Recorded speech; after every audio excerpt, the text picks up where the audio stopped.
Welcome to our channel once again. Today we want to talk about how to deal with a difficult student in class.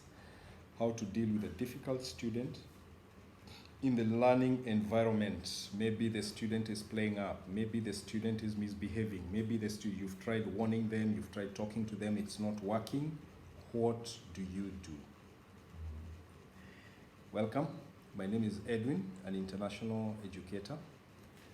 I'm from Kenya, currently working in Mumbai, India, and I make YouTube videos like this to help international teachers or people who are becoming international teachers to navigate this profession. Thank you very much and welcome, and feel free to like and subscribe to our channel. So sometimes we have good days and we have bad days. Even as grown-ups, it's not every day that you're happy. It's not every day that you're at the top. So even the same for students. Sometimes they could just play up. They could just become unreasonable. They could just become difficult and not respond to learning, or just make learning difficult for the other people. Now, you must differentiate between a student who is looking for attention, in which case you know how to respond, you are professional. You must differentiate between a student who has a genuine problem. Is it a psychological problem? If you have the background, you will know, or you can try to find out. Is it a student who has some physiological problem? Maybe they need to go to the nurse, to the school nurse or something. Then that would be okay, let them go. If it's a student looking for attention, then you can manage that within the class setting, okay?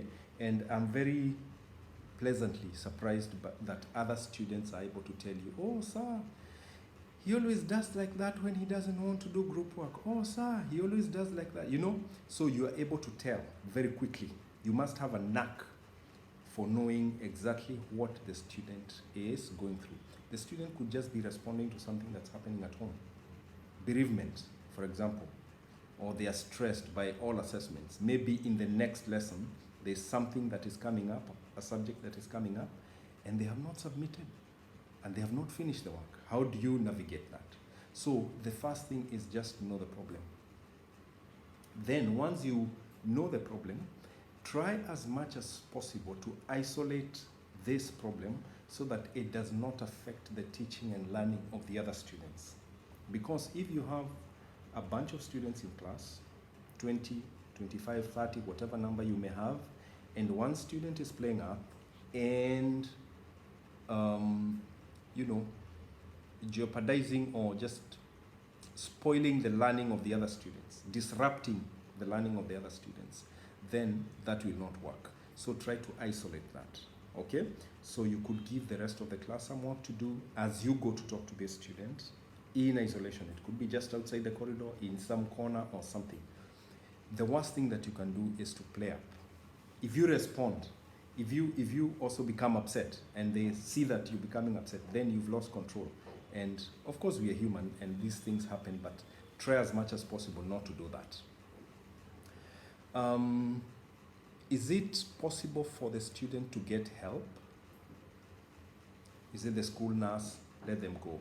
Is it the school counselor? Let them go, you know, or whoever. If you feel that the student needs to talk to someone, you can ask a colleague maybe to come and help you in class. You can have your phone, call them or something, but just get help so that the student gets sorted out.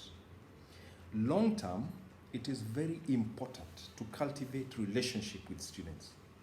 Students are human beings. Students are people. You can't just get into a class and think that automatically because you've appeared there as a teacher that the students will respond to you. Relationships take time. You invest in relationships. Talk to these students. Even when you meet them outside class, talk to them. Show interest in what they're doing. See how you can help them. Drop in a word of wisdom once in a while, and they will respond to you as a human being. But if you don't create a relationship, you just see them as students, grade 9s in my class. Outside the corridor, they're not your students. Then how does it work? You must show interest. When they come back from a holiday, ask them, how was your holiday? Where did you go? And so on. This is human. They want to talk. Let them talk, you know.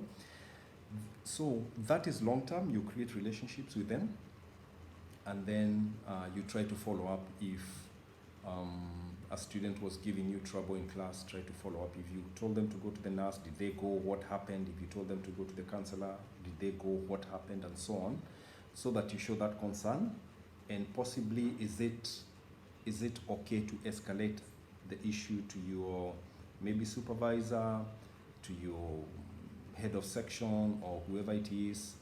Is there any need? Is it a pastoral problem, or is it any other problem? If it is a pastoral discipline problem, again, there are channels in the school to do that.